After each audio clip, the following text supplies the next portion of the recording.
RJ Balaji அவர்கள் பார்த்தீங்கன்னா, கருப்பு படத்தை பற்றி ஒரு அப்டேட் பார்த்தீங்கன்னா குடுத்துருக்காரு. அண்ட் அவர் என்ன பேசியிருக்காருங்கிறத நீங்களே பாருங்க. Now back to the grind and Karuppu படத்தோட வேலை திரும்பி ஆரம்பிக்கிறோம். ஆட போராடே இதே தாண்டா சொல்லிட்டுருக்கேன் அப்படின்னு சொல்லிட்டு நிறைய ரசிகர்கள், குறிப்பாக சூர்யா சார் ரசிகர்கள் கொஞ்சம் நீங்கள் வந்து டிசப்பாயிண்டடாக இருக்கீங்கன்னு எனக்கு தெரியும். Because it's been a long wait. எனக்கும் அப்படி தான். ரொம்ப வருஷமாக நானும் இதை பண்ணிகிட்ருக்கேன். ஆல்மோஸ்ட் 2 இயர்ஸாக நான் இதை பண்ணிகிட்ருக்கேன்.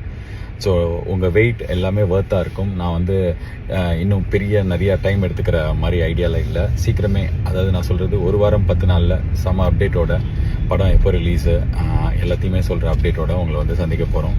அண்ட் கண்டிப்பாக April 10th கிடையாது, இப்போயே சொல்லிடுறேன். ஏன்னா வந்து April 10th ரிலீஸ்ன்றீங்க, டேரக்டருக்கும் ப்ரொடியூசருக்கும் சண்டை. நான் வந்து எஸ்ஆர் ப்ரோவை போட்டு தூக்கி போட்டு பொழந்து அடிக்கிற மாதிரி வீடியோ, அதுக்கப்புறம் அவர் மேலே கேஸ் போட போகிறேன்ட்டு ப்ரொடியூசருக்கும் மியூசிக் டேரக்டருக்கும் சண்டை, ப்ரொடியூசருக்குமே சண்டைன்ற மாதிரி, பேய்க்கும் சண்டைன்ற மாதிரி எல்லா விஷயமும் சொல்கிறீங்க. எப்போது வரும் அப்படின்றதோட ஒரு 1 week 10 days உங்களை மீட் பண்ணுறேன். Love you all. Thank you so much for the love.